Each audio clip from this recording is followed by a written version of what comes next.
kami hormati Direktur AFC Life Science, yang kami hormati GM AFC Life Science, yang kami hormati para leader, kami hormati para hadirin undangan yang berbahagia. Selamat siang, salam sejahtera untuk kita sekalian. Puji syukur kehadirat Tuhan bahwa pada siang hari ini kami dari MURI, Museum Rekor Dunia Indonesia, berada di tengah-tengah ibu bapak sekalian pada suasana yang sangat bahagia. Berdasarkan verifikasi dari AP2LI yang dipegang sebagai legalitas dari otoritas perusahaan penjualan berjenjang di Indonesia, AFC Life Science adalah perusahaan dengan pengiriman suplemen kesehatan terbanyak dari Jepang dalam waktu 1 minggu. Mohon tepuk tangan. Izinkanlah sebelum kami persembahkan akan kami bacakan. Museum Rekor Dunia Indonesia, Piagam Rekor Indonesia nomor 9630/R.Muri/9 Romawi /2020 dicatatkan atas rekor perusahaan pengimpor suplemen kesehatan melalui pengiriman dengan pesawat yang terbanyak dalam waktu 1 minggu. Dipersembahkan kepada yang kita banggakan bersama, AFC Life Science.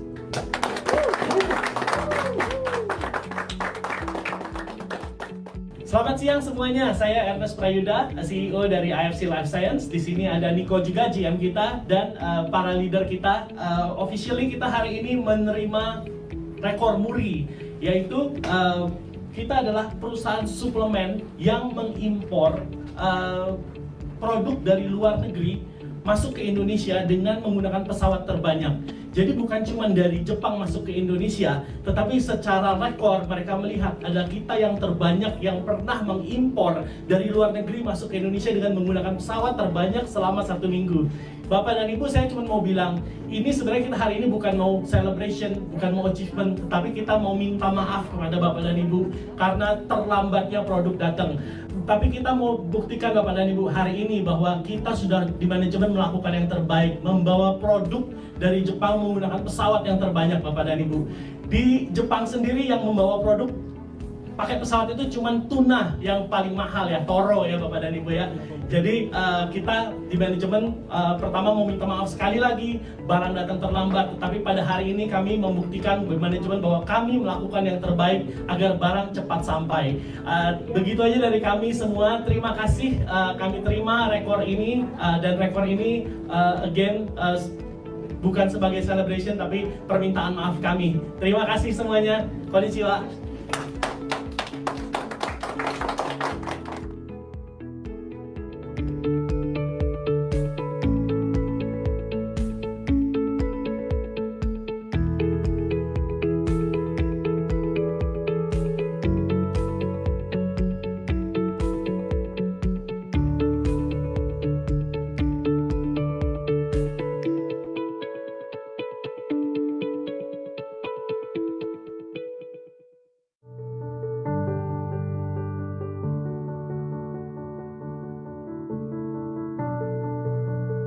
Monotsukuri.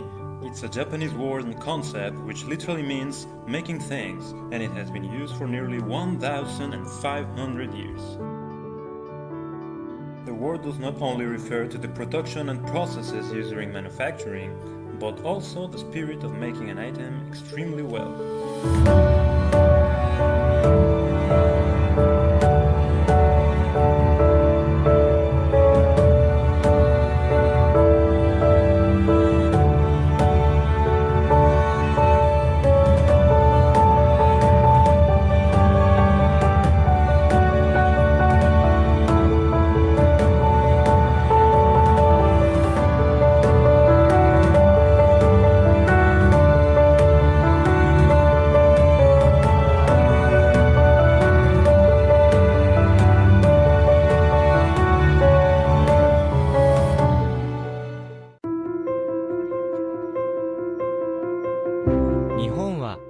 化と文化が豊かな国で何百年もの間実践されてきました。常に礼儀正しく、規律正しく、時間通りに働く人々。仕事の倫理と全体性、忠誠心と献身を守るだけでなく、人生と仕事に多くの哲学を適用します。その一つがものづくりです。ものづくりやアイディアの開発において、常に精度と完成度を追求する姿勢です。これには、製品の製造プロセスにおける改善と改良のための絶え間ない調査が含まれます。私たち AFC でも製品の革新と改善を決してやめませんでした。そこでインドネシア人のために特別に作成した素晴らしいソップが作成されました。より多くのペプチド、より多くの特許、より強力。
Halo guys, selamat pagi. Saya Ernest Prayuda, CEO dari IFC Life Science. Hari ini ada sesuatu yang spesial. Saya baru terima kiriman dari Jepang. Kita lihat yuk apa isinya. Ini yang sudah ditunggu-tunggu. Wah, ternyata isinya adalah Subarashi. Ini adalah batch pertama. Jadi ini produk pertama kali yang keluar dari pabrik. Nah, kita coba mau buka ya. Kita coba lihat. Nanti kita akan kasih juga beberapa orang yang sangat beruntung yang bisa mendapatkan Subarashi pertama ini.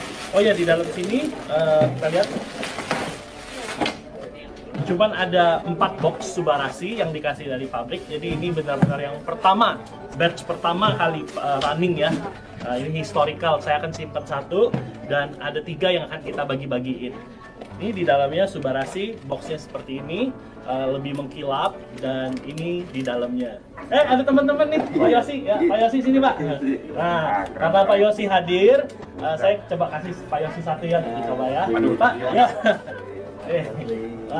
Cobain ya Pak ya. Thank you. Wah, Thank waduh. Oke. Terima kasih. Ada Pak Yanto juga. Ya. Ini kita coba dulu ya. Waduh, kayaknya nggak bakal kacau. Sendiri ya? Yang baru kan mau dong. Ya, Subarashi ya, kita tasting Subarashi hari ini.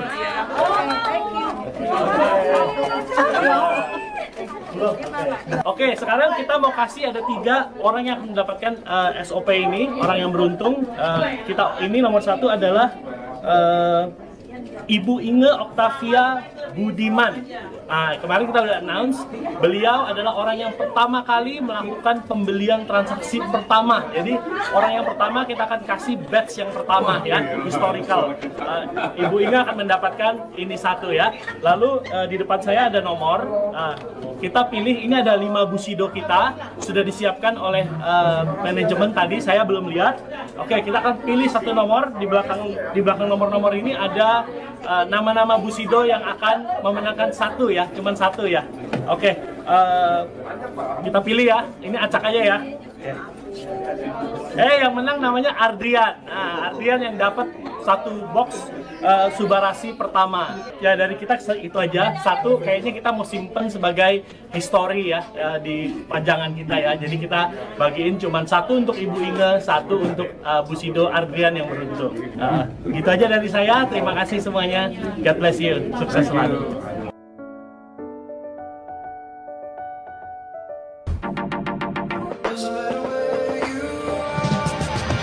Pertanggal 9 Februari ini AFC udah buka kantor baru di Surabaya. Jadi ibaratnya ini cabang Surabaya. Mau lihat kantornya kayak gimana? Di sini akan ada 2 staff yang selalu standby di sini untuk melayani member-member yang mau selfie card ataupun punya. Ada ruang meeting 1 di sini. Oke, belum ada mejanya. Nanti mau baru dikasih meja. Orang table talk 1 lawan 1, atau yang saya mau cuma bertiga atau berdua kan nggak usah pakai ruangan. Ruang meeting kedua, ini udah ada meja, jadi nanti ada gambaran. Ini hall utamanya.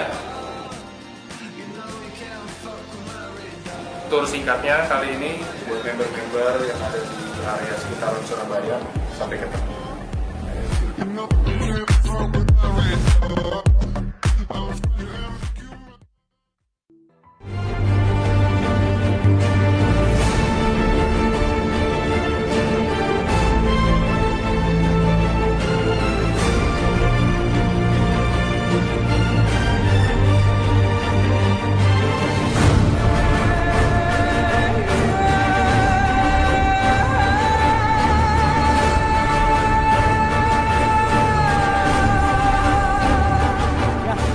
Selamat datang di kereta AFC.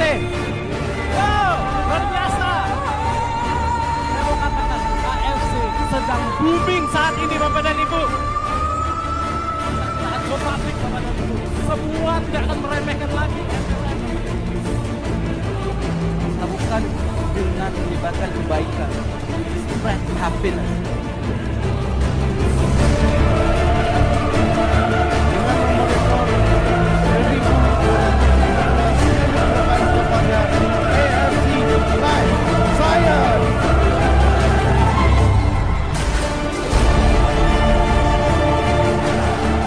Terima kasih banyak kepada Pak Michael sama Pak Atan.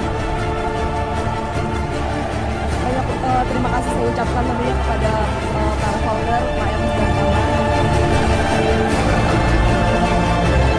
Keberhasilan ini bukan semata-mata karena saya hebat, karena saya mempunyai tim yang luar.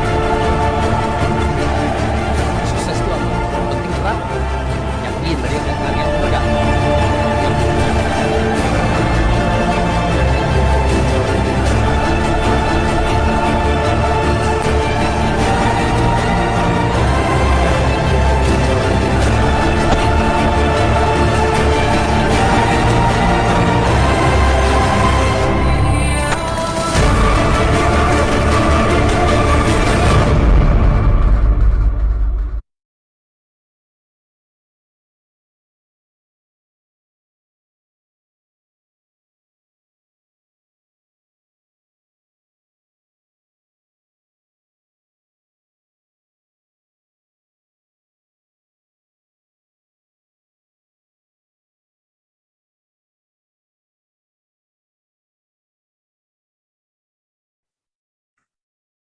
Halo, selamat sore teman-teman.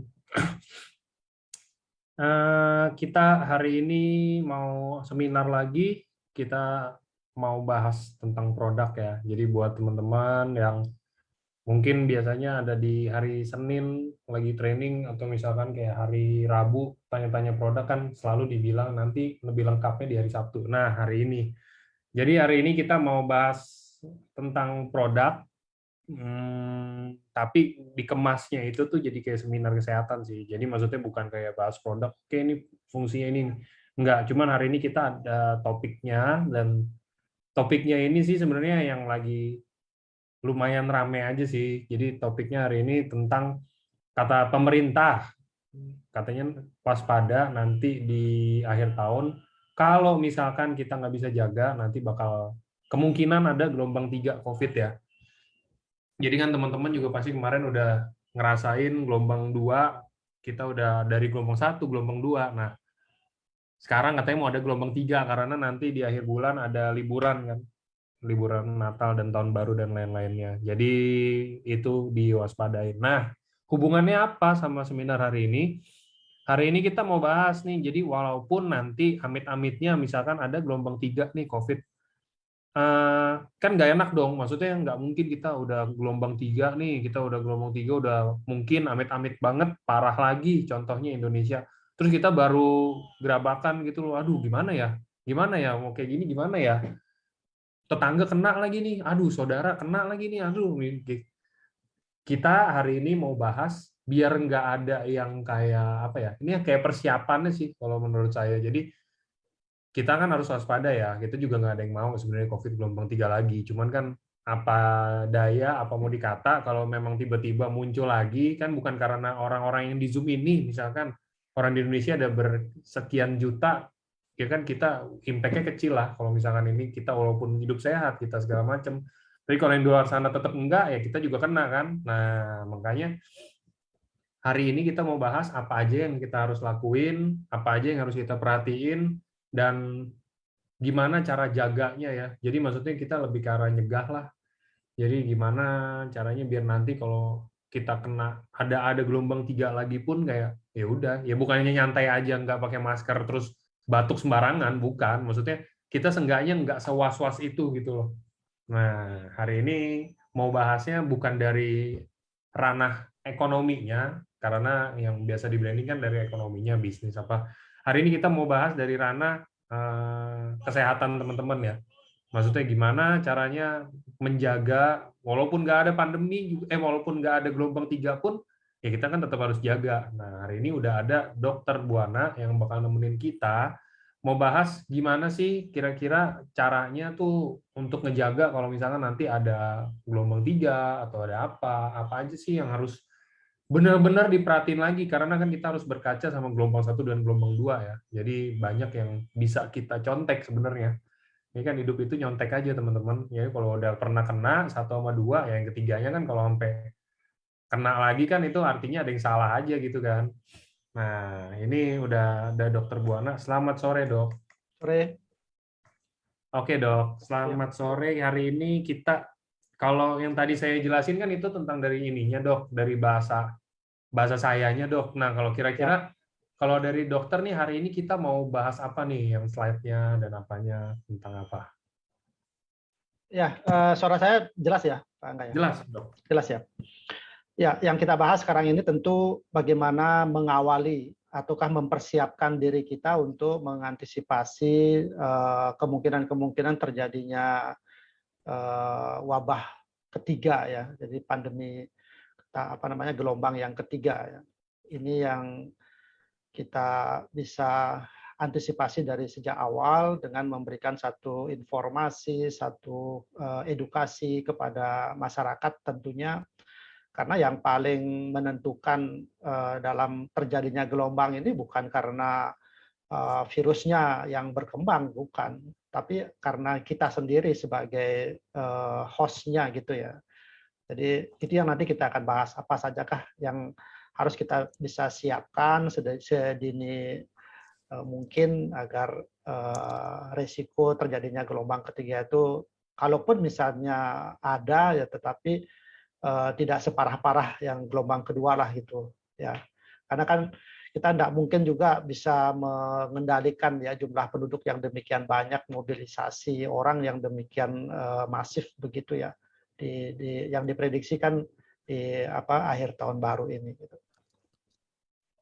Oke, nah jadi kira hari ini juga mau bahas mungkin lebih ke arah ada produk juga ya, Dok. Jadi maksudnya ya betul. Pasti teman-teman nih kalau misalkan kan banyak nih sering nanya, saya nggak ada kenapa-napa nih, saya nggak ada penyakit, saya nggak ada apa, tapi saya mau jaga aja atau apa. Nah, ini hari ini kita akan bahas, maksudnya nanti Dokter Buana juga akan bahas ya, maksudnya lebih ke arah produknya, mungkin nanti produk yang mana, dan mungkin kapan-kapannya sekalian ya, Dok ya. Maksudnya kapan harus dikonsumsi dan lain-lainnya. Oke. Oke, Bu Dok, boleh kalau mau dimulai silakan. Ya. Ya, oke. Selamat sore Bapak Ibu. Kita bertemu kembali di acara seminar medis ini. Seperti tadi disampaikan sama Pak Angga, kita akan membahas mengenai antisipasi terjadinya gelombang ketiga, yang mana prediksi ini sudah disampaikan juga oleh pemerintah ya, karena di akhir tahun juga ada liburan Natal dan Tahun Baru ya. Walaupun dari pemerintah sudah memberikan satu kebijakan libur Natal katanya ditiadakan begitu ya. Tapi yang namanya momen ya, namanya momen akhir tahun tentu itu pasti akan dimanfaatkan juga oleh masyarakat luas gitu ya. Tapi buat kita Bapak Ibu yang sudah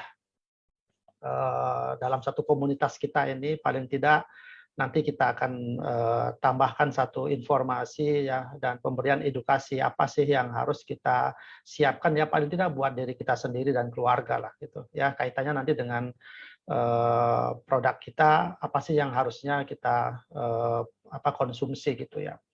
Karena konsepnya begini ya, jadi pada saat terjadi satu resiko penularan yang tinggi di sekeliling kita, akan tetapi pada saat itu tubuh kita tidak kita persiapkan sedari awal, mentang-mentang istilahnya ada satu produk yang bagus pada saat itu baru kita konsumsi, itu tidak akan lebih bagus ya ketimbang atau daripada kita sudah mempersiapkan dari awal ya, mempersiapkan diri sejak lebih awal, sehingga memang tubuh kita akan sudah memiliki satu imunitas kekebalan yang dapat menahan satu infeksi ataukah risiko infeksi, dalam hal ini adalah pandemi COVID gitu ya. Ya, itu ya yang akan saya lebih tekankan ya. Oke, saya izin share screen.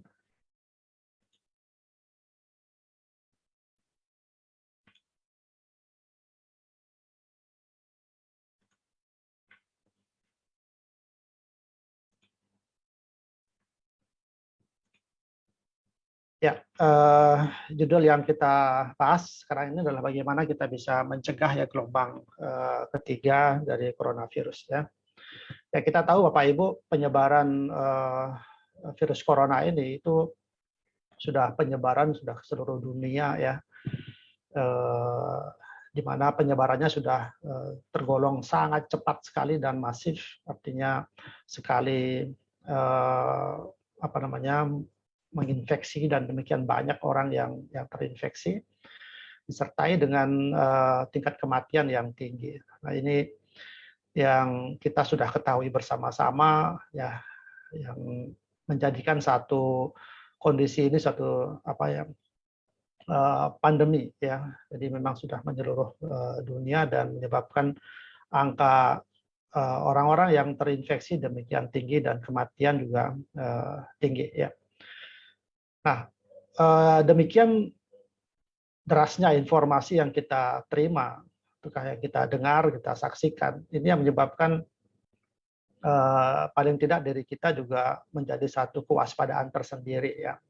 Artinya apalagi mendengar keluarga kita, tetangga kita, ya orang jauh di antara kita itu banyak yang sakit dan meninggal pada akhirnya ya.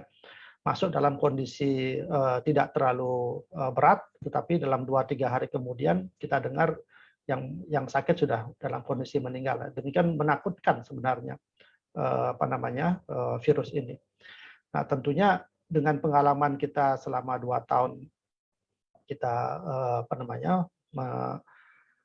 mengalami satu masa pandemi ini, harus kita jadikan suatu proses pembelajaran buat diri kita ya.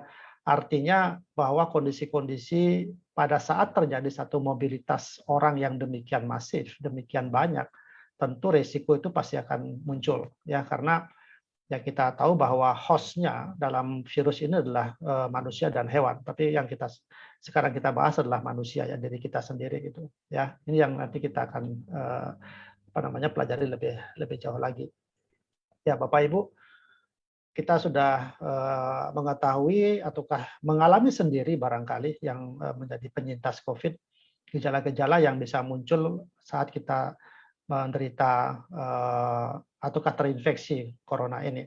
Yang pertama adalah ada satu gejala demam ataukah riwayat demam ya. Demamnya pun itu bervariasi. Ada yang sangat tinggi sekali demamnya, lebih dari 40 atau hanya 37,5 sampai 39 dan sebagainya.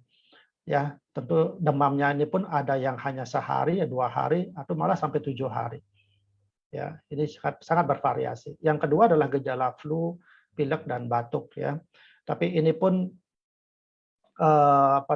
bervariasi juga ya. Flu, pileknya kadang hanya singkat saja, tetapi batuknya yang semakin lama akan semakin memberat dan disertai dengan sesak napas begitu ya. Sekali juga terjadi sakit tenggorokan dan bagi yang dalam tahapan yang lebih berat itu biasanya disertai dengan sesak napas.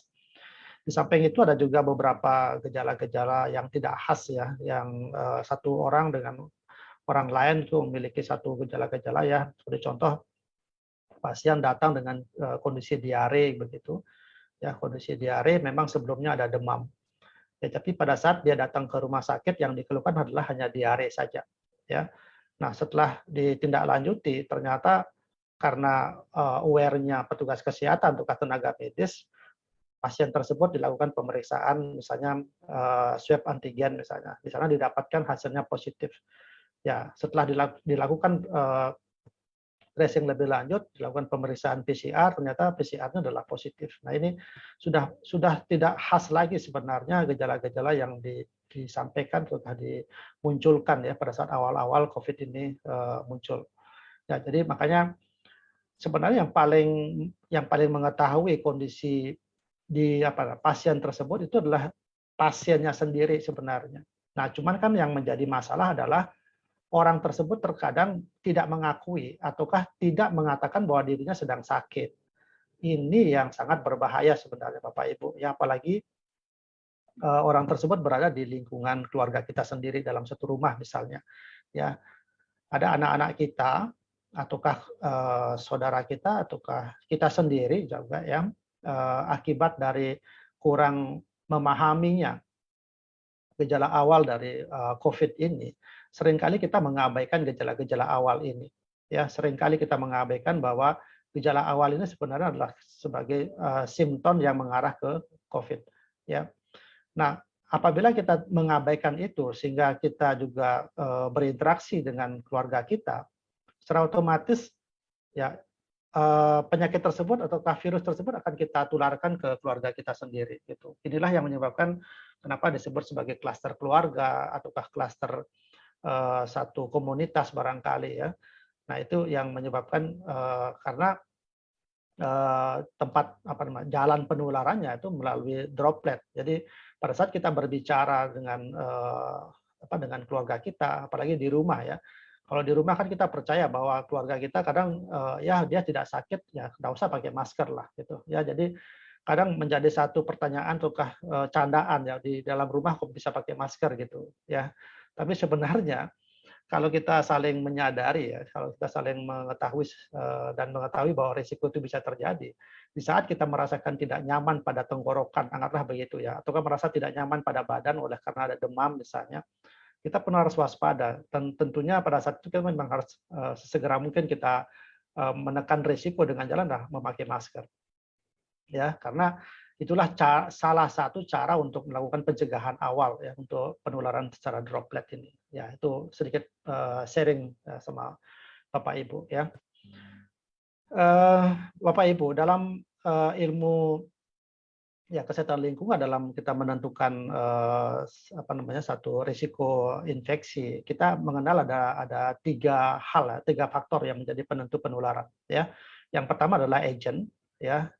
Agent ini maksudnya adalah penyebab ya, penyebab satu mikroorganisme, apakah itu bakteri, apakah itu virus ya, jamur dan sebagainya.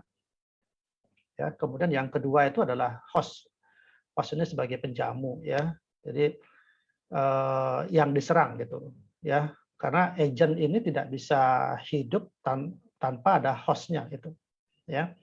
Jadi dia akan menjadi satu tempat ya, satu tempat yang dipakai untuk melakukan penyebarannya gitu ya. Akibat dari dia terdiamnya pada host tersebut menyebabkan host inilah yang menjadi sakit gitu.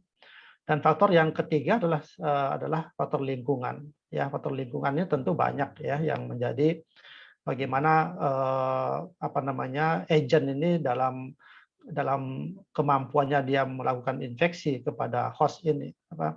Bagaimana pengendalian dari sisi lingkungan, ya, kebijakan misalnya dan lain sebagainya. Ya, tentu kalau kita berbicara dengan soal pandemi, ya, yang kita sebut agent ini tentu adalah virus, ya, virus corona. Ya, kemudian yang hostnya ini adalah penjamunya adalah ya diri kita sendiri, ya, manusia. Jadi karena virus ini nggak bisa hidup di luar, ya, tentu dia akan hidup hidup di manusia, ya. Melalui apa dia penularannya? Ya melalui droplet itu, ya. Nah, faktor-faktor yang bisa memperberat munculnya infeksi dari agent ke host ini adalah faktor lingkungan. Nah, jadi sampai saat ini pemerintah melalui suatu kebijakan-kebijakan sudah sangat begitu ketat, ya, begitu banyak kebijakan-kebijakan yang sudah dikeluarkan dan tentunya itu bermaksud adalah untuk pengendalian, ya.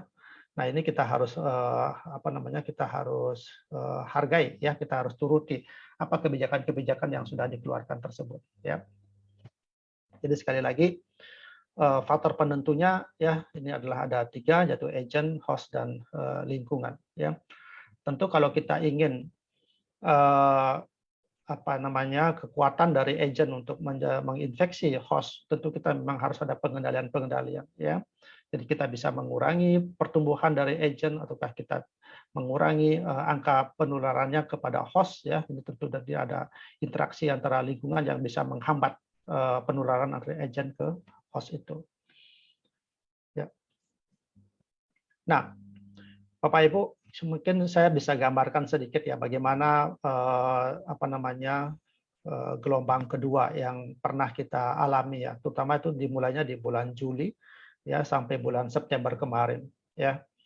Kami atau saya yang masih aktif di rumah sakit, ya, mengalami sendiri bagaimana kondisi terjadi pada saat itu, ya. Kalau boleh saya gambarkan barangkali ini dari satu titik, ya, entah itu di bulan Juni ataukah di bulan Mei, ya, dengan angka penularan yang demikian rendah pada saat itu.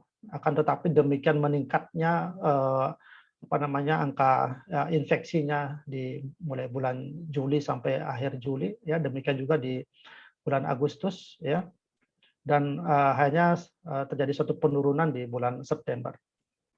Ya, di mana pada saat itu semua rumah sakit, ya, hampir di seluruh Indonesia itu rumah sakitnya penuh. Jadi kita diminta untuk menambah bed untuk ruang isolasi, ya, yang sebelumnya kita tidak pernah terpikirkan untuk hal itu, ya.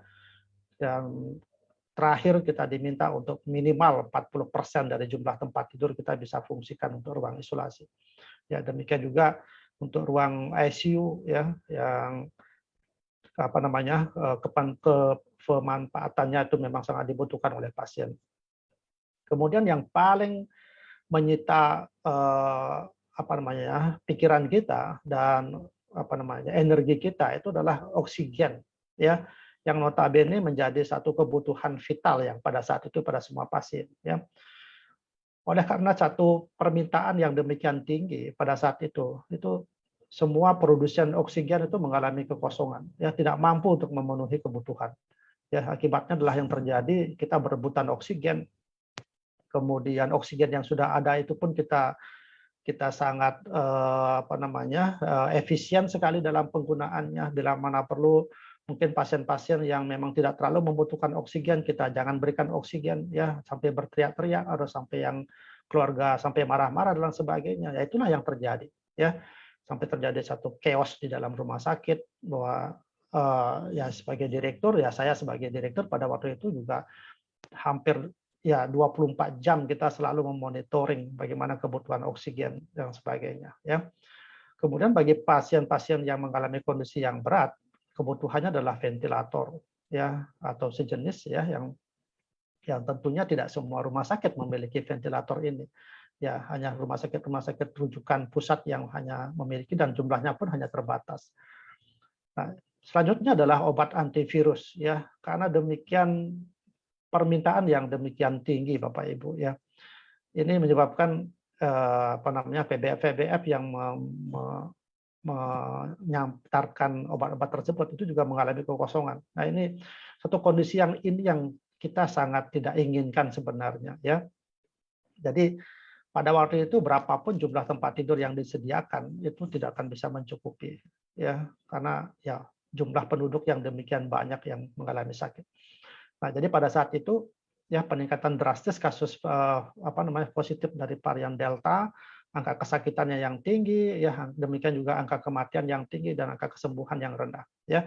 Jadi orang yang sedang dirawat di rumah sakit itu paling tidak membutuhkan waktu antara 10 sampai 14 hari. Bayangkan mereka harus berdiam di dalam satu ruangan, ya, dengan jumlah tempat tidur yang terbatas, belum lagi sebentar lagi pasien yang lain yang jumlahnya lebih banyak harus tertunda untuk bisa dilakukan perawatan oleh karena ketiadaan dari tempat tidur dan sebagainya. Ya, inilah yang harus kita jadikan sebagai pembelajaran Bapak Ibu, ya, agar kondisi-kondisi yang terjadi pada gelombang kedua ini jangan sampai terjadi di saat yang diprediksi akan terjadi satu lonjakan di gelombang ketiga ini, ya. Nah, saat ini yang kita alami adalah tren penurunan kasus, ya, saat ini Bapak Ibu, ya. Jadi dimulai dari akhir September kemarin sampai Oktober ini, ya, rata-rata pencapaian yang terjadi di Indonesia itu sudah di bawah dari 1.000 kasus per hari, ya. Tentunya ini satu kondisi yang sangat baik sekali, makanya terjadi relaksasi semuanya, ya. Jadi PPKM sudah diturunkan, ya, otomatis akhirnya mobilisasi dari masyarakat juga sudah mulai diperlonggar kembali, ya. Mal-mal sudah dibuka, tempat makan sudah dibuka, pertemuan-pertemuan juga diperbolehkan di hotel ataukah di tempat-tempat umum lainnya, ya. Kemudian acara-acara pernikahan, acara adat dan sebagainya itu sudah dimulai dilonggarkan. Nah, tentu hal-hal ini adalah satu kondisi yang serba dilema, ya. Satu sisi kita tidak menginginkan itu terjadi muncul satu kasus yang baru lagi dan meningkat, tapi satu sisi perekonomian juga harus ditingkatkan itu, ya. Disinilah sebenarnya peran aktif kita sebagai masyarakat, sebagai penduduk Indonesia bisa mengerti, memahami bahwa kasus pandemi ini bukan kasus yang main-main itu, karena itu sekali lagi kita sudah terdampak semuanya gitu. Nah, pada saat terjadi tren penurunan ini, walaupun pada saat ini terjadi satu penekanan atau pengeluaran kebijakan pemerintah yang demikian masif, ya, tapi yang tidak kalah pentingnya adalah upaya kolektif dari seluruh lapisan masyarakat. Artinya pemahaman masyarakat terhadap himbauan ataukah larangan yang disampaikan oleh pemerintah itu sudah diikuti oleh masyarakat, maksud saya, ya. Dengan peningkatan disiplin protokol kesehatan, inilah yang dapat mempertahankan kondisi yang cukup bagus ini, gitu, ya. Nah, satu hal yang menjadi isu yang sekarang ini adalah mengenai vaksin, ya, bahwa tingkat jumlah masyarakat yang tervaksinasi, baik vaksin pertama maupun vaksin kedua itu sudah mengalami peningkatan yang jauh demikian signifikan peningkatannya. Nah, kenapa ini harus kita kejar? Kenapa pemerintah harus mengejar ini? Karena ya tujuan dari vaksinasi ini tentu sangat baik sekali, ya. Nanti kita akan jelaskan. Makanya satu sisi protokol kesehatan tetap dijalankan, tetapi upaya untuk melakukan pencegahan, ya, penurunan tingkat mortalitas dan morbiditas dari kasus ini tentu harus melalui satu vaksinasi, ya.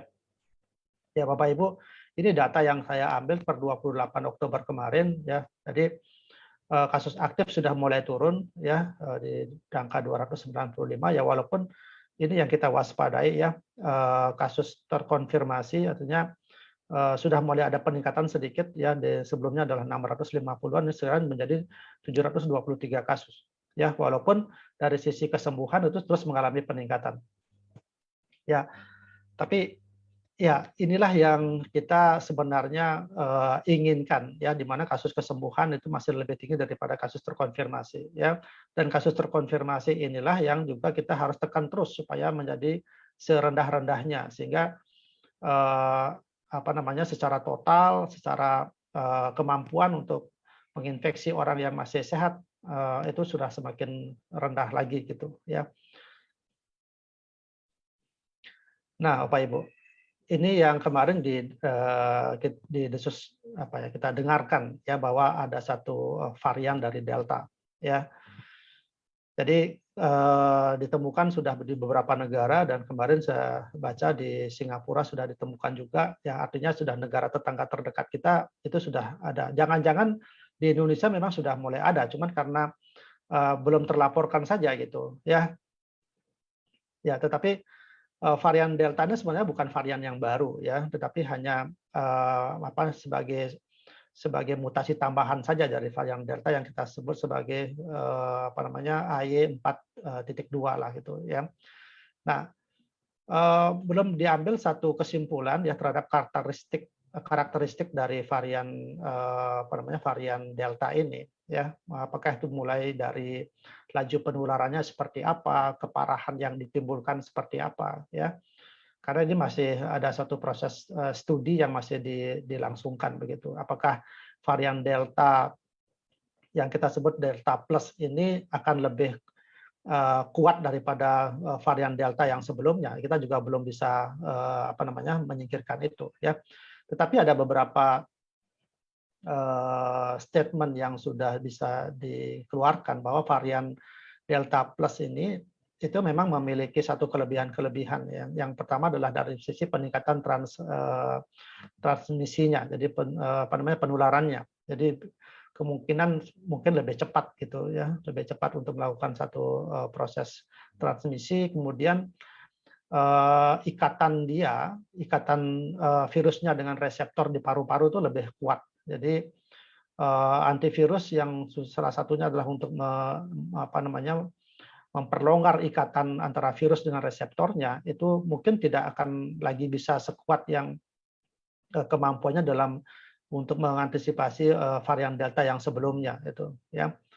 Kemudian potensi pengurangan respon antibodi itu juga memiliki satu potensi mengurangi terbentuknya antibodi. Nah, jadi dengan kondisi yang seperti ini kalau kita bisa lihat, kalau kita bandingkan dengan varian Delta yang sebelumnya, tentu kita bisa berpikir bahwa ya jangan-jangan Delta Plus ini akan lebih kuat dalam menginfeksi. Ya, ini yang harus kita antisipasi Bapak Ibu. Ya, jadi kalau memang nanti ini terjadi,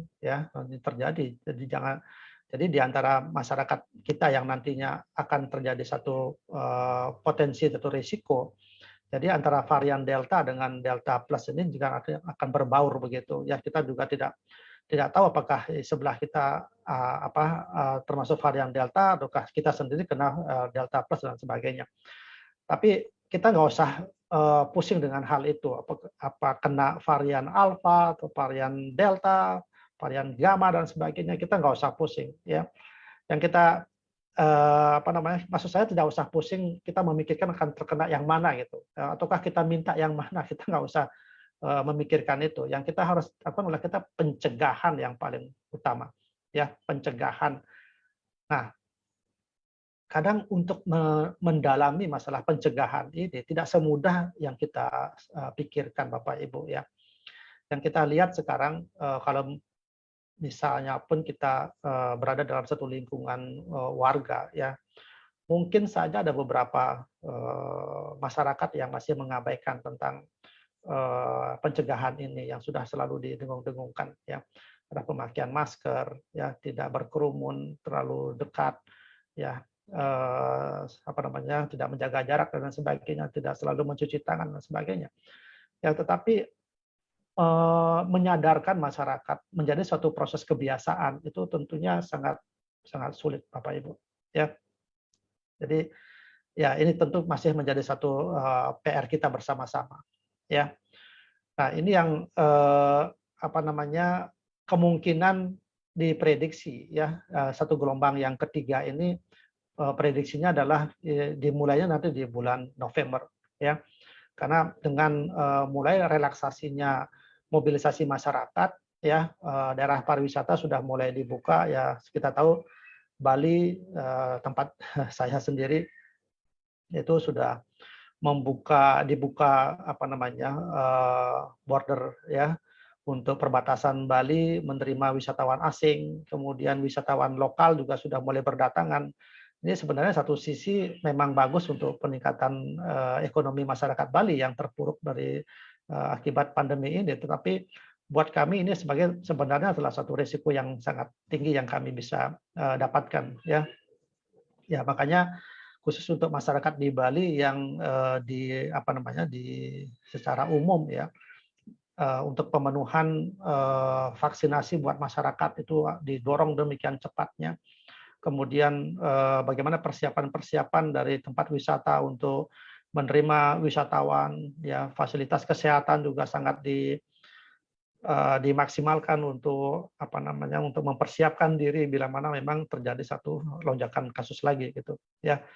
Nah ini kalau ini benar terjadi ya, itu mulai bulan November, Desember, Januari, Februari ya. Ini satu rentang waktu yang mungkin akan yang akan tinggi sekali tingkat penularannya ya. Ya. Kita tahu bahwa di liburan Natal dan Tahun Baru ini tentu akan dimanfaatkan oleh masyarakat sebagian besar untuk berlibur begitu ya, menuju tempat-tempat wisata ya. Tentunya ini sekali lagi Bapak Ibu memiliki satu potensi yang, tapi saya bilang kalau misalnya kita bersama-sama melakukan satu upaya pencegahan, artinya kesadaran dari masing-masing masyarakat itu akan risiko yang bisa terjadi itu akan kuat sekali. Tentu ancaman ini tidak akan muncul, ataukah kalaupun misalnya muncul mungkin tidak akan separah di gelombang yang kedua gitu ya. Apalagi dari sisi pemerintah sudah demikian masifnya melakukan upaya-upaya pencegahan ya. Saya kira kita berdoa saja ya, paling tidak gelombang ketiga ini tidak terjadi ya, ataukah kalaupun misalnya terjadi tidak separah di gelombang yang kedua. Itu yang kami harapkan. Makanya dalam kesempatan ini saya diminta untuk memberikan materi ini ya, untuk mengingatkan kepada Bapak Ibu yang hadir di Zoom ini, untuk paling tidak bisa mengingatkan keluarga kita sendiri ya. Kalaupun misalnya kita harus keluar rumah, harus bepergian ya, tentu protokol kesehatan itu sudah harus kita mantapkan buat kita sendiri ya. Tapi yang paling penting juga adalah bahwa kita sudah harus tervaksinasi. Nah itu juga saya tidak mau Bapak Ibu yang ikut Zoom ini masih masih antipati terhadap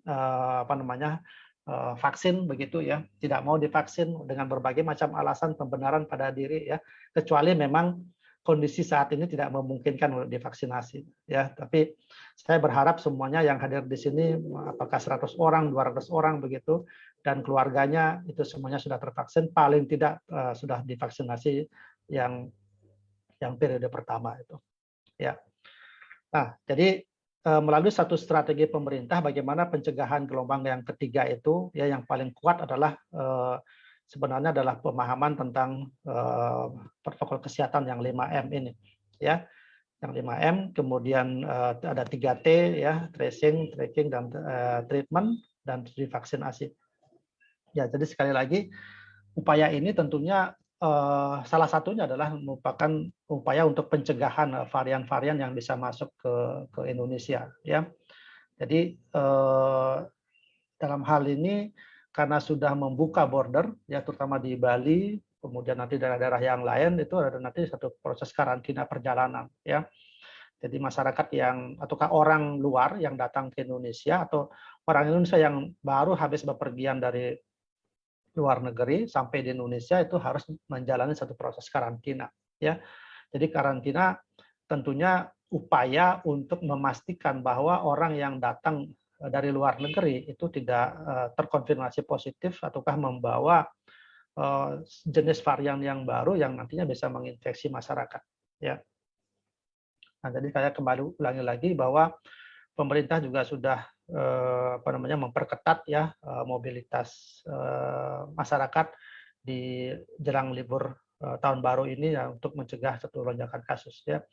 Jadi kita selalu sudah mendengarkan beberapa kali pemerintah ya sudah mengupayakan bagaimana upaya-upaya cukup masif yang dilakukan ya. Sekali lagi ini untuk pencegahan.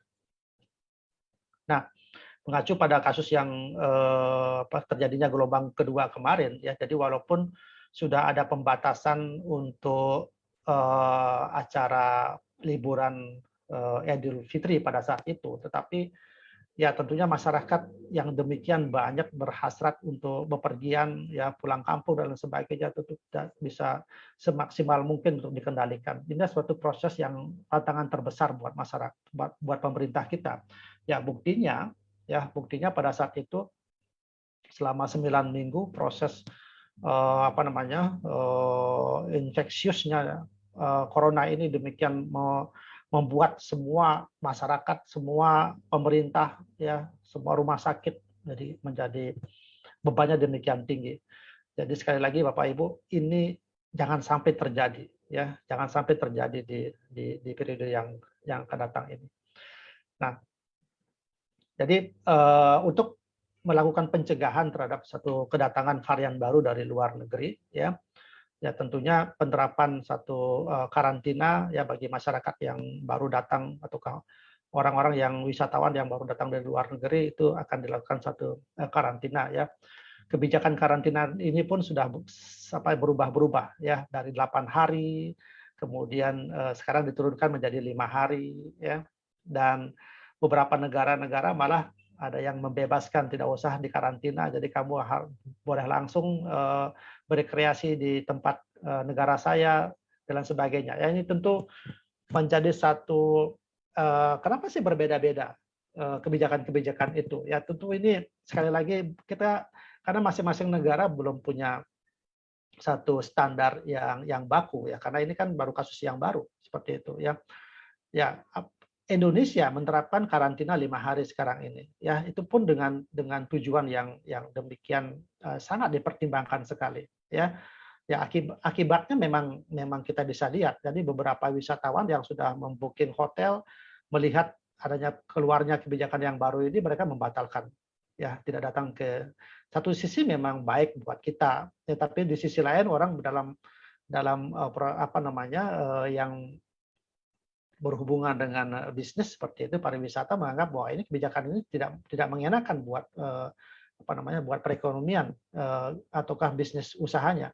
Tapi ya kita memang harus mengambil satu keputusan ya satu kebijakan kita memang harus pemerintah sudah mengambil itu dan ini yang kita nah untuk pemerintahan di Bali yang saya tadi sampaikan kami sudah memang dipersiapkan sejumlah 35 hotel yang dipakai untuk karantina. Kemudian dipersiapkan hotel, villa yang dipakai nanti untuk isolasi mandiri, ya, atau kita sebut sebagai isolasi yang terpusat begitu. Bila mana memang nanti wisatawan itu sudah terkonfirmasi positif pada saat dia dikarantina. Ya ini yang kita sudah siapkan dan itu pun nanti di beberapa tempat di Bapak Ibu ya daerah-daerah nanti wisata pun itu pasti akan mengalami hal-hal yang demikian ini. Tapi untuk sekarang ini di Indonesia kan Bali dijadikan sebagai pilot project untuk membuka daerah border ini untuk menerima wisatawan ya. Nah, tadi saya sampaikan bahwa bila mana terjadi satu kasus yang positif pada pasien yang terkonfirmasi itu baik yang wisatawan lokal maupun yang wisatawan dari luar negeri ya dan masyarakat lokal itu sendiri itu sudah nanti akan dilakukan satu isolasi yang terpusat ya di beberapa daerah itu ada yang memakai hotel ya ada yang memakai mungkin gedung sekolah ada yang memakai tempat-tempat umum lainnya ya bagaimana caranya supaya orang yang sudah terkonfirmasi tersebut itu tidak menularkan ke sekeliling yang lain. Nah, dulu isolasi yang diberikan itu masih sangat longgar. Jadi masih diberikan disebut sebagai isolasi mandiri di rumah. Ya tentu ini setelah dikaji ulang itu tidak efektif ya karena ya kita tidak bisa memantau bagaimana pergerakan orang yang positif tersebut di rumah ya. Tidak bisa mengontrol lah, mereka pasti akan menularkan juga ke apa namanya, ke keluarga yang lain. Nah, makanya sekarang Indonesia menerapkan isolasi terpusat ya. Nah, ini yang saya katakan bagaimana upaya setiap masyarakat untuk mencegah gelombang yang ketiga itu ya. Ini yang paling penting Bapak Ibu ya, yang apa namanya 5M ini ya, yang 5M. Yang satu adalah mencuci tangan ya, cuci tangan. Kemudian yang kedua adalah memakai masker. Yang ketiga adalah menjaga jarak. Yang keempat menjauhi kerumunan. Yang kelima adalah mengurangi mobilitas ya. Sangat mudah Bapak Ibu untuk menghafalkan ini ya. Yang pertama mencuci tangan, memakai masker, jaga jarak, menjauhi kerumunan, mengurangi mobilitas ya. Oh, barusan saya keluar nggak pakai masker loh ya. Aduh, saya tadi apa namanya, ada kerumunan, saya ke pasar, saya berebutan di situ. Nah, ternyata ya implementasi di kehidupan sehari-hari kita itu juga tidak adekuat ya. Ya, ini ya. Jadi ya slogan-slogan seperti ini memang mudah untuk dihafalkan, mudah untuk dibaca, tetapi implementasinya di masyarakat memang sangat tidak mudah Bapak Ibu ya. Ya, nanti kita akan bahas satu-satu ya. Nah, mengenai cuci tangan ini, apakah dengan cuci tangan sembarangan itu juga akan membuat apa namanya, tangan kita akan menjadi bersih ya. Nah, tentu ada satu panduan yang mungkin yang Bapak Ibu mungkin sudah juga sering baca, sering apa namanya, dapatkan ya, atau pernah terlatih barangkali di kantor, di sekolah dan lain sebagainya ya. Ataukah di toilet-toilet ataukah di wastafel itu seringkali tertempel bagaimana cara cuci tangan yang baik dan benar itu ya. Ini kami pun di rumah sakit juga sudah menjadi satu standar ya untuk mencuci tangan yang baik dan benar. Itu ada 6 step, ataukah sekarang ini kita ada 7 step ya, silakan aja. Tapi yang harus kita lakukan adalah yang pertama bahwa mencuci tangan ini boleh dengan memakai sabun ataukah boleh memakai hand sanitizer ya. Tapi waktu yang dibutuhkan untuk cuci tangan sabun dengan hand sanitizer tentunya berbeda ya. Nah, hand sanitizer itu hanya dipergunakan ya pada saat kita melakukan suatu aktivitas yang kecil Bapak Ibu ya. Misalnya habis menulis, habis melakukan mengetik di komputer misalnya, atau main gadget ya, pada saat itu di saat kita akan melakukan kegiatan yang lain itu kita pakai hand sanitizer boleh. Tapi 4 kali ya, minimal 4 kali setelah penggunaan hand sanitizer paling tidak itu kita harus lakukan cuci tangan. Nah, itu standar yang sudah disampaikan ya. Tapi kalau kita melakukan cuci tangan di air keran memakai sabun, itu langkah-langkahnya sampai 60 detik ya, minimal 1 menit ya. Jadi dengan mengoleskan telapak tangan dulu ya, kemudian punggung tangan secara bergantian, kemudian sela-sela jari tangan ya, sela-sela jari tangan. Nah, kemudian itu ada proses mengunci ya. Jadi antara tangan kiri dengan tangan kanan itu saling mengunci, itu saling digeser-geserkan begitu.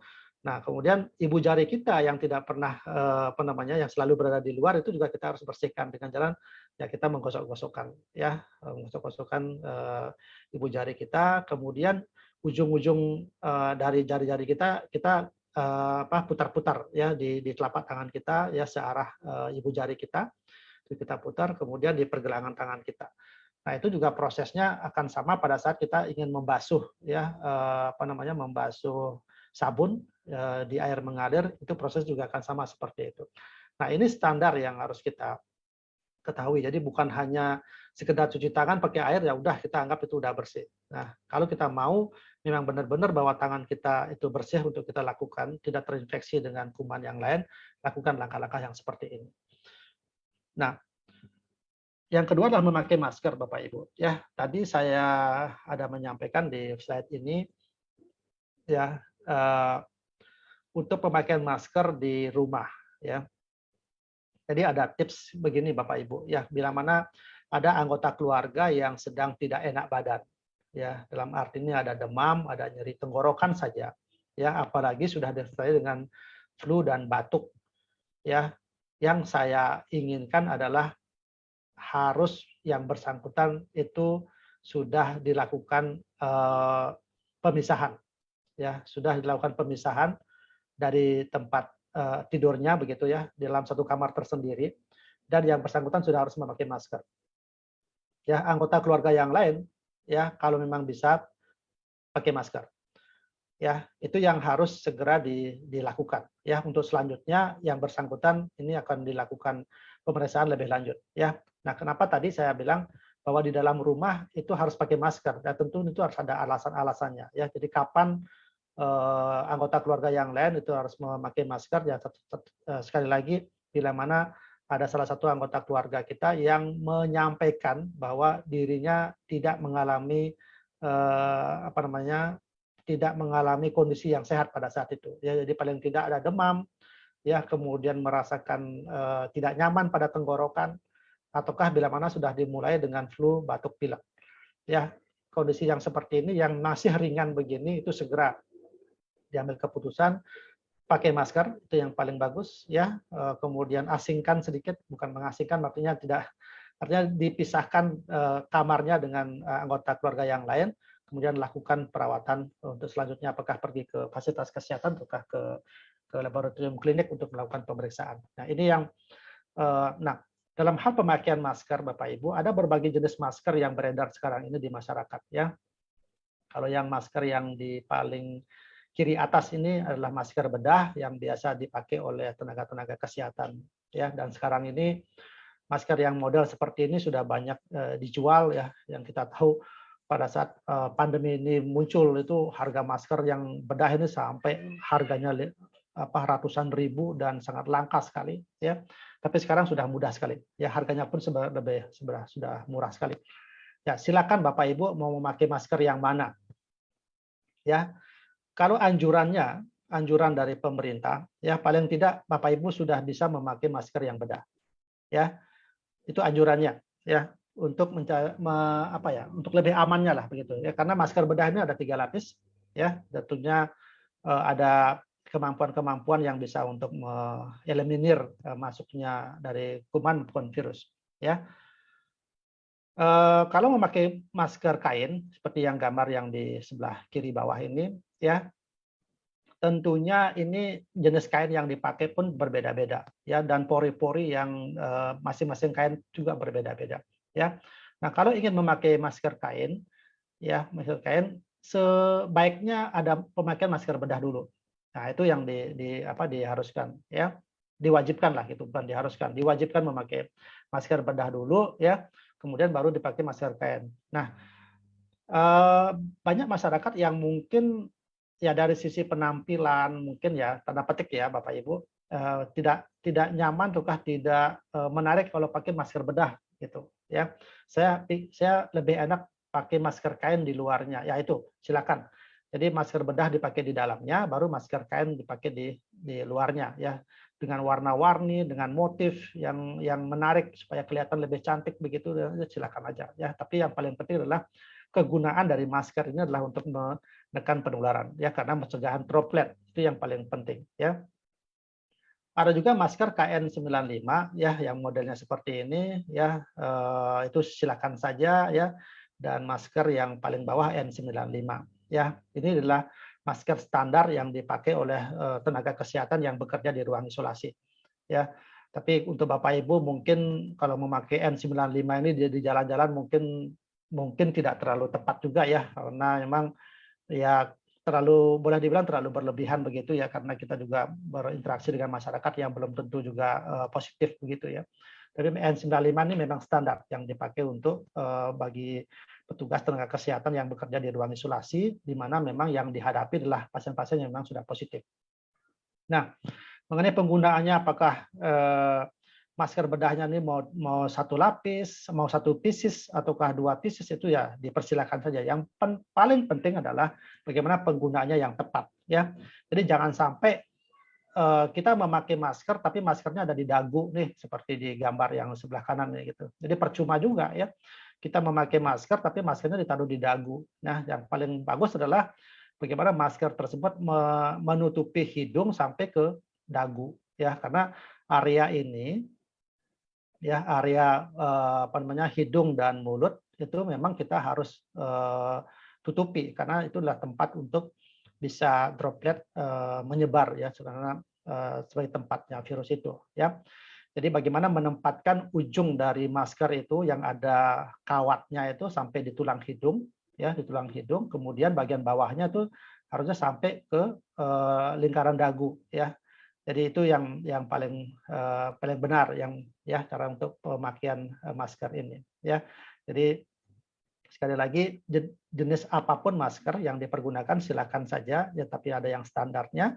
Cara pemakaiannya itulah yang paling tepat yang harus digunakan. Jadi jangan sampai seperti gambar yang di sebelah memakai masker tapi maskernya ditaruh di dagu ya dan berinteraksi dengan masyarakat yang luar. Demikian juga menghindari kerumunan. Ya Bapak Ibu kalau kita lihat ya kondisi di pasar seperti begini bisa kita bayangkan ya ada yang pakai masker, ada yang tidak pakai masker. Masker pakai tapi maskernya di dagu ini seperti ibu-ibu ini. Mohon maaf. Ya, tentunya inilah yang kita harus hindari. Kalau memang kita tidak pergi ke tempat yang seperti ini dulu, jangan dulu deh gitu. Ya, supaya ya ini kembali lagi ke akhir tahun baru ini. Ya, orang pingin membeli sesuatu yang baru, ya, baju baru, ya, celana baru, kain baru dan sebagainya. Semuanya harus pergi ke pasar, ya. Tapi sekali lagi ya kalau boleh hindari dulu deh gitu ya, dihindari dulu ya supaya kita menekan satu resiko ya.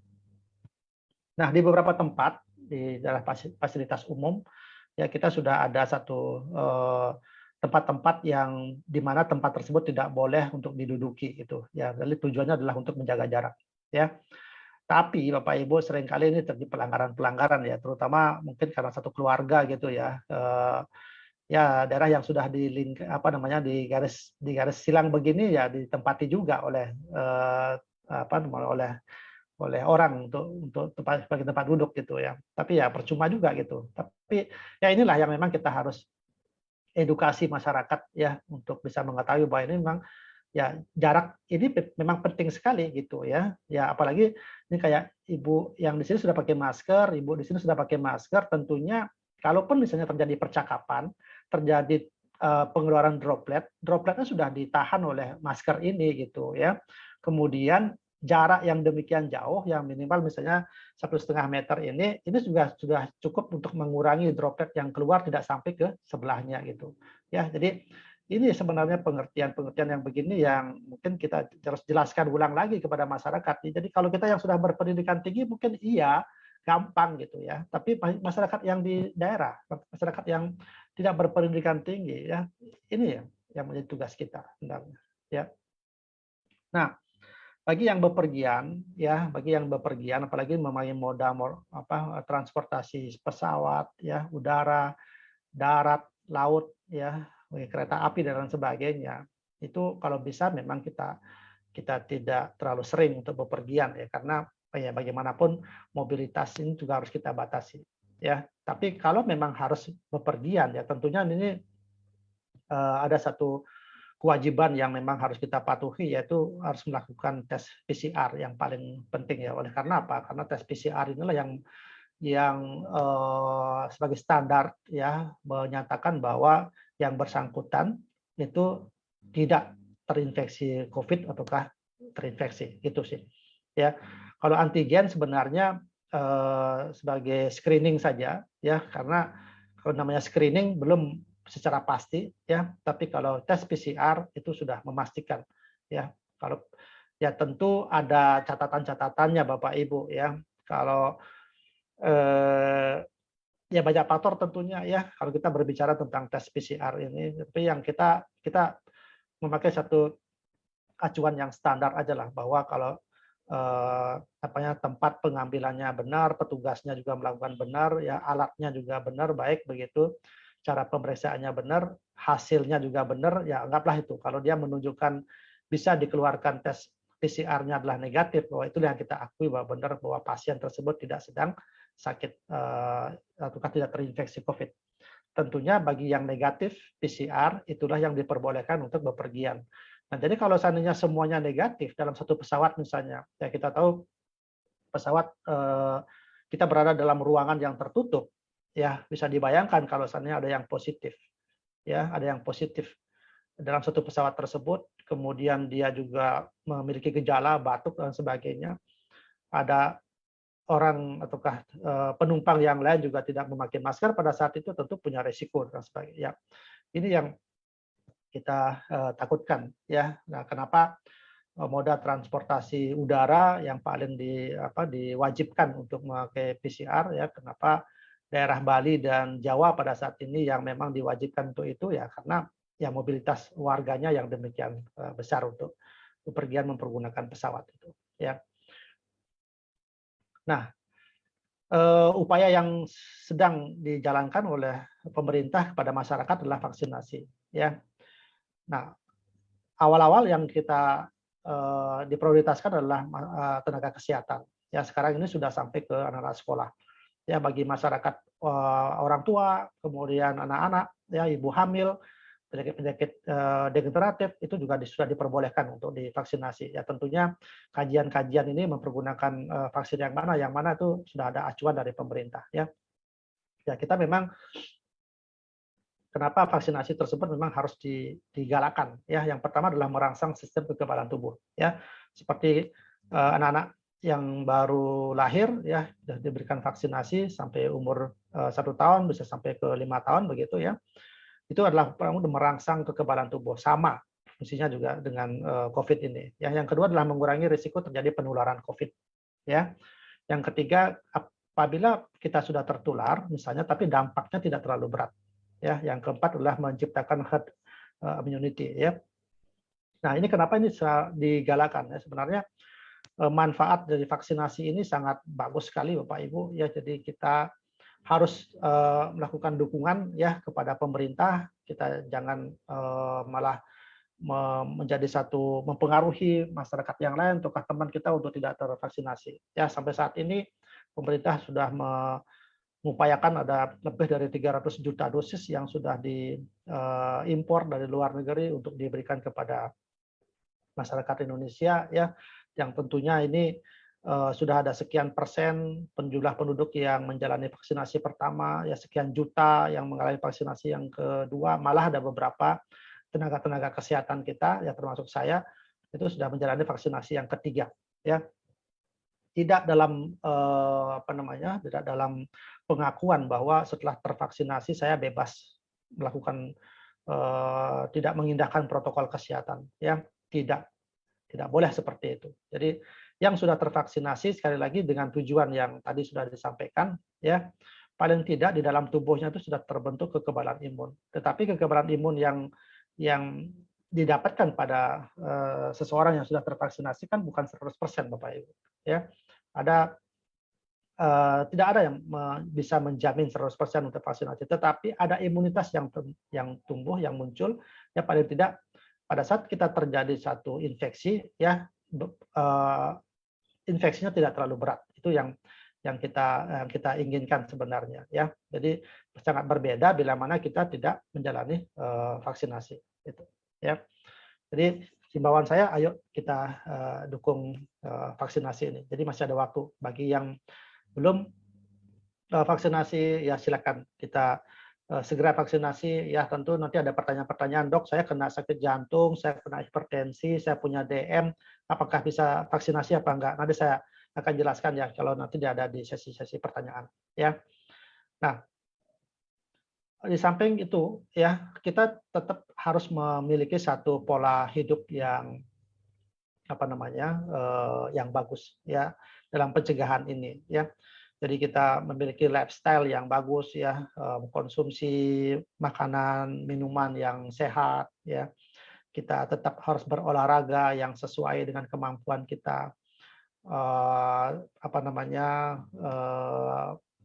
beristirahat yang kuat, ya, bekerja tidak dengan stres dan sebagainya, ya. Tentu hal-hal yang seperti ini yang kita sebut sebagai healthy lifestyle ini kita harus jaminkan pada tubuh kita, jaminkan dalam kehidupan sehari-hari kita sehingga kesehatan kita memang terjaga dengan baik, ya. Nah, tadi di awal saya katakan jangan pada saat kita sudah dalam kondisi terjadi gelombang ketiga, baru kita ingat akan hal-hal yang seperti ini. Ya, nah mumpung sekarang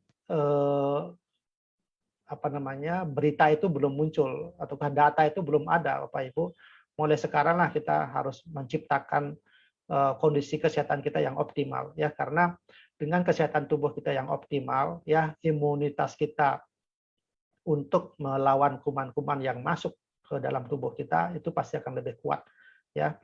Jadi dengan menjaga sedini awal, ya, kesehatan tubuh kita, ya, kita tentunya pasti akan lebih kuat untuk menahan gempuran dari infeksi-infeksi yang lain. Dalam hal ini yang kita antisipasi adalah COVID, ya. Nah, maksud saya adalah begini, ya, kita memang sudah menjalankan satu proses kehidupan yang baik, ya, makan makanan. Tetapi kalau misalnya saat ini ada satu nutrisi yang demikian lengkap yang bisa untuk memberikan satu energi kebutuhan tubuh kita yang demikian dibutuhkan oleh sel-sel kita untuk berkembang dengan baik, tentunya itu akan cukup baik juga untuk membantu kita. Nah, dalam artian begini, Bapak Ibu, kan tubuh kita juga akan mengalami satu proses metabolisme yang demikian berjalan, ya, dan sel-sel kita juga akan setiap hari mengalami kematian dan perburukan seperti itu, ya. Ini juga kita harus kita regenerasi begitu, ya. Kemudian aliran darah kita juga harus kita perkuat, dan risiko-risiko, ya, terjadinya satu penyakit-penyakit degeneratif kita juga harus tekan, ya. Jadi kalau misalnya ada satu kondisi kesehatan kita yang memang membutuhkan makanan yang adekuat tersebut, kenapa kita tidak mau konsumsi gitu, ya.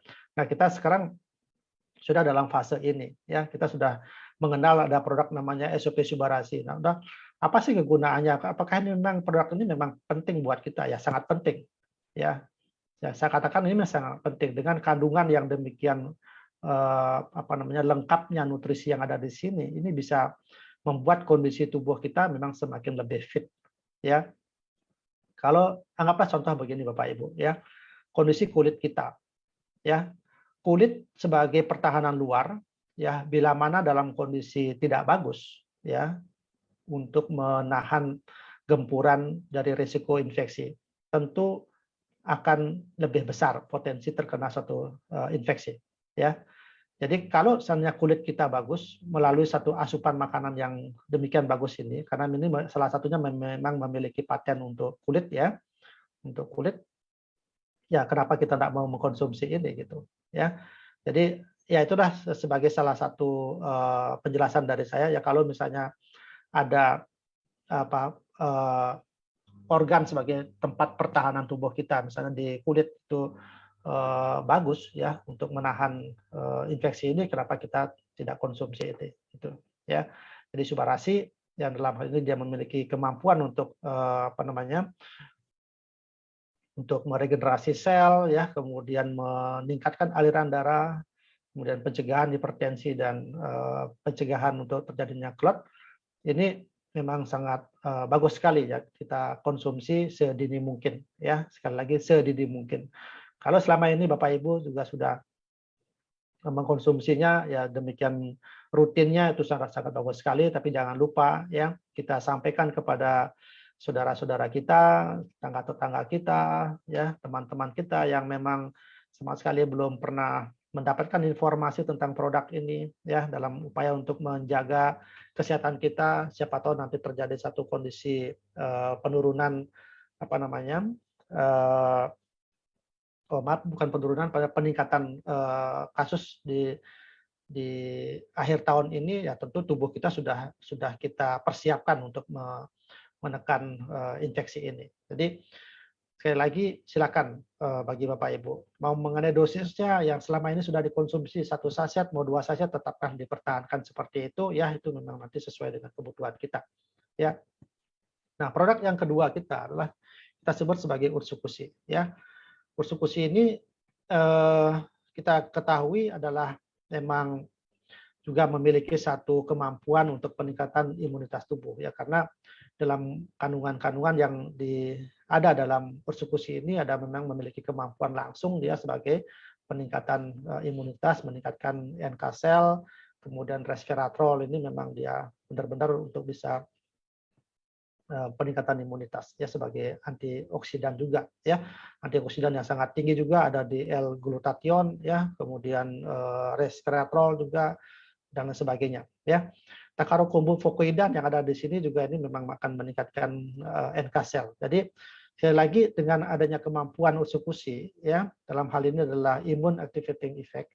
Jadi peningkatan kemampuan untuk imunitas sekali lagi ini memang sangat dibutuhkan buat tubuh kita. Jadi perpaduan antara subarasi dengan ursekusi memang sangat dibutuhkan ya dalam upaya peningkatan kemampuan kita ya, menjaga kesehatan kita seoptimal mungkin ya, untuk menjaga sewaktu-waktu nanti gelombang ketiga ini akan muncul gitu ya. Kalaupun misalnya pada saat itu kita terkena infeksi oleh karena memang ya kita tidak bisa menghindari kondisi itu ya, yang kita harapkan adalah bahwa tubuh kita sudah siap untuk mengantisipasi kuman-kuman yang masuk itu, sehingga kuman yang masuk ke dalam tubuh kita itu sudah digempur atau sudah diantisipasi oleh kekuatan dari imunitas kita, sehingga kemampuannya dia untuk melakukan merusak organ-organ tubuh kita menjadi lebih rendah, sehingga gejala yang muncul dari tubuh kita terhadap infeksi tersebut itu sangat minimal sekali. Ini yang kita harapkan, Bapak Ibu. Ya, jadi bagi Bapak Ibu yang sudah mengkonsumsi kedua produk ini atau yang masih mengkonsumsi satu subarasi atau satu ursekusi, kalau memang memungkinkan untuk mengkonsumsi keduanya itu akan lebih bagus sekali. Oke.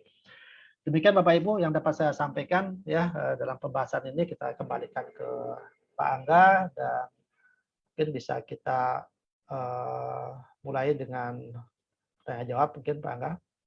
Oke, siap Dok. Oke, kita mulai tanya jawab ya teman-teman. Mungkin kalau ada yang mau tanya boleh, biar mungkin tinggal saya bacain.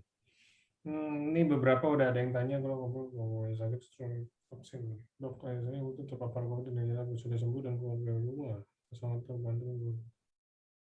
Oke, ini ada yang tanya Dok, ini contoh kasus, mungkin tadi udah ada sempat dibahas sedikit, tapi ini mungkin karena contoh kasus. Jadi ayah saya umurnya 79 tahun Dok, kena COVID dan dengan gejala berat. Sekarang sih udah sembuh dan udah keluar dari rumah. Terakhir kena itu di 6 September, mungkin 6 September di atasnya itu udah sembuh ya. Nah, sangat terbantu dengan Suba dan Utsu. Kapan waktu yang terbaik untuk divaksin? Apakah kita cuma ikutin dari pemerintah? Kalau dari pemerintah kan bilang kayaknya tuh 3 bulan ya Dok ya? Ataukah gimana yang lebih baik untuk divaksin? Ya, awalnya memang 3 bulan ya. Awalnya memang 3 bulan, tapi sekarang ini sudah 1 bulan sudah diperbolehkan. Oke. Ya, 1 bulan sudah diperbolehkan. Ya, tidak perlu lagi kita mengecek apakah itu antibodinya masih tinggi ataukah masih sudah rendah, itu tidak perlu lagi seperti itu. Tapi acuannya adalah 1 bulan. Silakan. Oke.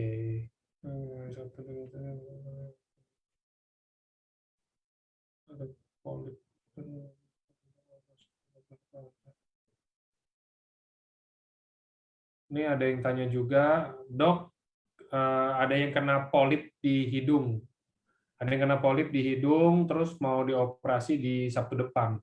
Saya sarankan saya mau nyaranin nih Dok, maksudnya mungkin dia mau nyaranin suruh untuk konsumsi Subarasi dan Utsukushi. Tapi kira-kira kalau menurut dokter, alasannya apa ya Dok ya? Maksudnya, nih konsumsi nih biar untuk apa? Mungkin dia nggak ngerti bahasa gimananya gitu untuk menjelaskan ke temannya itu. Untuk polip Ya. Dok, dan mungkin kita bisa ambil pasca atau sebelum operasinya atau apa gitu. Itu kan operasi kecil ya. Oke. Ya.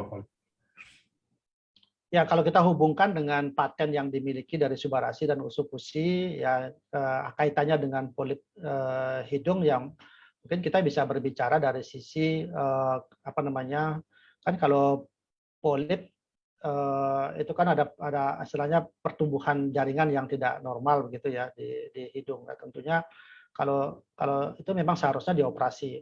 Jadi kita mempersiapkan tubuh kita untuk persiapan operasinya sebenarnya. ya.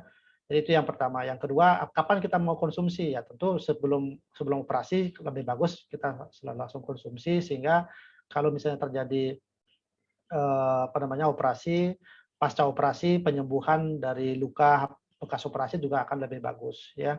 Orsekusi dalam hal ini adalah peningkatan daya tahan tubuh, ya silakan. Itu pasti dalam proses operasi kan daya tahan tubuh kita kan turun ya pada saat itu, ya. Jadi kalau kita konsumsi ursekusi, tentu ini kita bisa optimalkan lagi daya tahan tubuhnya akibat dari penggunaan zat anestesi, ya, yang bisa mempengaruhi penurunan imunitas kita. Nah, itu aja dipakai sebagai alasan ya kenapa memang kita menyampaikan kepada pasien sebaiknya kita dari awal mengkonsumsi subarasi dan ursekusi. Ya. Oke. Ini juga berlangsung, saya tambahkan sedikit Pak Angga, ini juga bisa tidak hanya pada kasus yang ini ya, kan seringkali ada yang nanya, dok, kalau misalnya saya ada mau operasi miom misalnya, apakah kapan sebaiknya minum ursekusi dan subarasi gitu. Dok, saya mau operasi angkat kandungan misalnya, kapan? Sama aja sih sebenarnya ya. Sedari awal sedini mungkin kita mengkonsumsi sebelum operasi itu akan lebih bagus ya. Durante operasi kapan ya pada saat kita sudah diperbolehkan untuk makan minum langsung saja diminumkan subarasi maupun ursekusinya sampai terjadi proses pemulihan itu pun silakan. Itu tambahannya.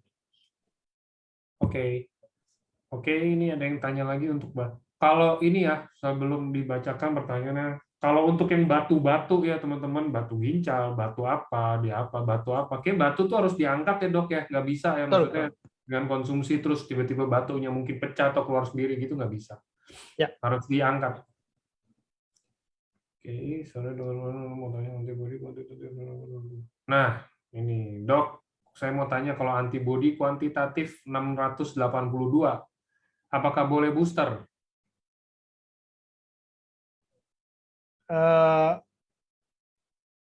Ya kalau untuk yang menanyakan seperti itu nanti pada ahlinya ya, masalah booster ya. Seperti kami di rumah sakit ya, tenaga kesehatan itu kan tanpa istilahnya tanpa melalui satu pemeriksaan antibody ya. Kami juga nggak tahu antibody saya pada saat saya booster itu berapa. Ya sama. Mungkin pada saat bisa saja mungkin angkanya akan sama dengan yang Bapak yang habis menanyakan ini. Tapi saya booster aja gitu ya. Jadi sebenarnya kalau booster itu sebenarnya waktunya yang paling tepat kapan gitu ya. Nah, kemudian tidak melalui satu pemeriksaan awal dengan antibody. Ya, jadi kalau menurut saya tidak membutuhkan satu nilai antibody kapan dilakukan booster, tapi waktu yang diperlukan dengan kajian bahwa diprediksi bahwa sudah terjadi penurunan antibody pada saat itu. Ya, tapi kan itu prediksi karena kita tidak melakukan pemeriksaan antibody pada saat semua tenaga kesehatan yang dilakukan booster, Pak. Gitu. Oke,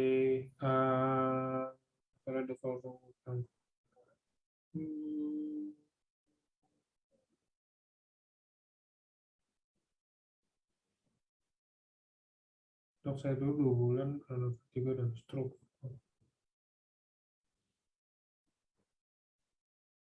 Ini pertanyaan sering coba tapi nggak apa-apa. Ini ada contoh kasus. Pokoknya intinya dok, ini ada yang katanya merasa baikan setelah konsumsi subarasi. Tadinya jari-jari tangannya tuh sulit digerakkan, terus setelah konsumsi 1 box, pagi 1 dan malam 1, efeknya sekarang jari-jarinya tuh udah mulai bisa digerakin.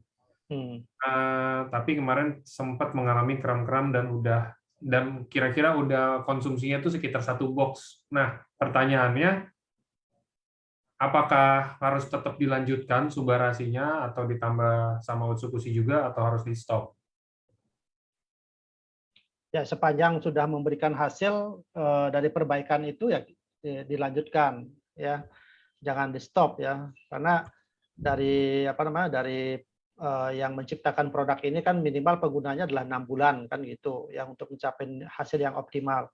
Kalau 6 bulan sudah dikonsumsi, kemudian kita mau lanjutin ya silakan. Kita mau berhenti ya, kalau saya mengatakan jangan berhenti gitu ya. Tapi mungkin intervalnya yang mungkin kita bisa perpanjang sedikit gitu ya. Kalau mau tambahkan ursuk-usi ya nggak ada salahnya ya dalam kasus yang seperti begini ya. Nanti kita pasti akan dapatkan kok paten-paten yang dimiliki oleh ursuk-usi itu ya. Saya kira dilanjutin saja untuk keluhan yang tadi disampaikan. Oke, saran dok kalau saya belum dalam masa dalam vertigo.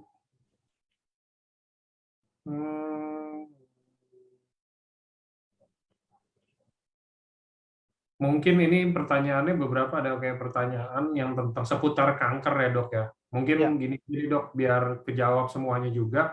Bisa nggak dok, tolong dijelasin kira-kira hubungannya apa sih konsumsi Subarashi dan Utsukushi itu dengan kanker? Bukan menyembuhkan ya, cuman kayak apa sih efek baik apa yang kita bisa dapatkan gitu loh dok. Baik. Kita harus mengerti dulu dengan kondisi kanker ya. Kalau sudah kanker itu kan sudah kanker namanya kan tumor ganas ya. Itu pasti akan mengganggu mengganggu tubuh pasien secara keseluruhan. Jadi penurunan imunitas ya, apalagi kalau stadiumnya sudah sangat tinggi ya. Kalau stadium masih rendah mungkin ya karena kan kankernya masih lokalan begitu ya. Tapi kalau sudah stadium 3B atau stadium 4 itu kan sudah menyebar kemana-mana. Jadi kankernya itu akan mengambil nutrisi gitu ya, mengambil nutrisi yang ada ataukah merusak sel-sel yang normal di sana gitu. Itu akan menjadi makanannya dia gitu. Nah kalau sel-sel yang normal itu rusak, tentu terjadi gangguan kan di dalam tubuh kita.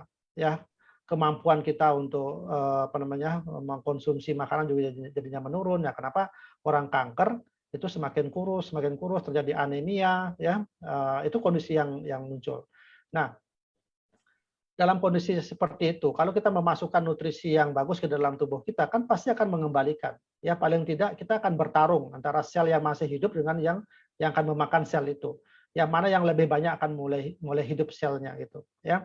Nah jadi kalau terjadi pertarungan yang seperti itu berarti karena sudah ada perlawanan buat tubuh kita, jadi ada satu kemampuan kita untuk bertahan gitu ya. Jadi itu yang kita harapkan. Nah itu makanya kalau orang yang mengkonsumsi Subarashi terutama atau di Utsukushi dalam kondisi yang kanker ini, itu dosisnya memang harus lebih besar ya karena ada kemampuannya aja untuk melawan sel-sel kanker itu ya. Jadi di samping memang untuk mempersiapkan tubuh sel kita menjadi lebih sehat ya, dengan adanya Utsukushi itu karena dia memiliki paten untuk melawan sel-sel kanker itu ya. Jadi paling tidak ada kemampuan dari NK sel untuk memakan sel-sel kanker itu begitu. Jadi jumlahnya mungkin akan sedikit begitu ya. Jadi ya itulah kombinasi itulah yang diinginkan. Jadi kalau untuk penderita kanker sebaiknya memang mengkonsumsi Subarashi dan Utsukushi ya karena kita menginginkan paten-patennya itu bekerja pada tubuh pasien ini gitu. Ya. Mungkin seperti itu penjelasannya Pak Angga. Oke, itu soalnya beberapa ada yang tanya tentang kanker ya mungkin dan semoga itu menjawab. Oke, mungkin ada yang mau tanya lagi teman-teman?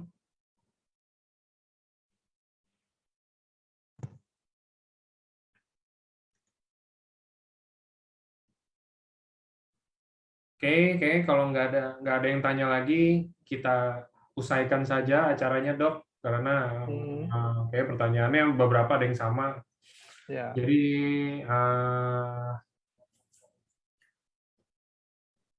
ya udah. Oke, thank you dokter waktunya seminarnya hari Minggu ini ya Dok ya.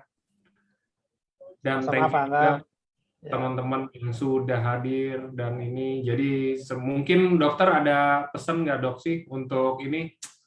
Kayak kita bentar lagi kan akhir tahun nih. Nah, dan kan kita emang dibilangnya katanya nanti diprediksi akhir tahun apa segala macam gitu. Ada saran dari seorang dokter Buana nggak sih untuk teman-teman kita nih member-member AFC semua yang hadir hari ini? Ya, yang paling penting sebenarnya adalah protokol kesehatan. Ya, protokol kesehatan itu yang paling penting, yang harus kita jaga, yang harus kita laksanakan di kehidupan kita sehari-hari. Jangan pernah meninggalkan itu. Ya, masker terutama. Ya, kalau cuci tangan masih lewat-lewat ya mungkin nggak apa-apa. Tapi masker jangan sampai jangan sampai tidak jangan pernah ditinggalkan gitulah istilahnya. Apalagi kalau kita bepergian keluar, apalagi kalau kita bertemu dengan orang, apalagi kita akan berada dalam lingkungan kerumunan banyak orang gitu ya. Itu. Kalau yang kedua, kalau bisa hindari ke daerah-daerah kerumunan ya, kerumunan banyak misalnya yang tadi di slide saya itu ya. Yang ketiga, kalaupun memang kita harus bepergian ya, tentu kita harus mematuhi kebijakan-kebijakan dari pemerintah ya. Apakah kita harus PCR, apakah harus kita swab antigen misalnya, kita harus patuhi itu ya, dan protokol kesehatan yang lain ya. Dan kalau karena ini merupakan satu kewajiban lagi adalah vaksinasi ya. Ya syukur-syukur sudah ada, kita sudah mendapatkan vaksinasi yang pertama ya. Mau vaksinasi yang apapun kalau menurut saya itu tidak jadi masalah ya. Mau yang Sinovac, mau yang Moderna, mau yang AstraZeneca ya silakan saja sesuai dengan nanti yang mana yang memang digariskan untuk itu. Yang paling penting adalah kita memang harus tervaksinasi ya. Apalagi sekarang kan persyaratan itu menjadi persyaratan utama yang kalau kita ingin bepergian gitu ya. Jadi itu saja sih sebenarnya Pak. Jadi walaupun misalnya ada kemungkinan ada satu potensi kenaikan, ada gelombang ketiga, gelombang keempat nanti seperti itu, tapi kalau kita sama-sama ya sudah menjaga protokol itu, kita sama-sama mematuhi protokol kesehatan itu buat diri kita sendiri dan keluarga, itu pasti akan lebih baik ya, mengurangi angka infeksi ya, terutama di daerah itu sendiri ya. Oke. Itu aja sih pesan saya Pak ya. Ya, oke kalau gitu, thank you Dok, thank you teman-teman semua yang udah hadir, semuanya tetap jaga walaupun udah mendingan ya, tetapi tetap dijaga karena kan kita nggak ada yang mau parah lagi lah gitu, udah enak sekarang, udah bisa ke mall, udah bisa kemana ya kan, masa mau di stop lagi kan, jadi di kerangkeng lagi di rumah kan nggak enak. Sudah Pak Angga sudah sempat ke Bali kan itu. Nah, itu juga benar. Kita juga udah sempat bikin acara apa segala macam kan, teman-teman nggak mau dong kalau masa kita nggak bikin acara-acara sama sekali gitu kan. Ya, lebih enak bikin acara apa segala macam gitu, ketemu rame-rame. Oke, kalau gitu. Thank you Dok sekali lagi. Sama-sama Pak Angga. Terima kasih banyak Bapak Ibu. Ya, semoga bermanfaat.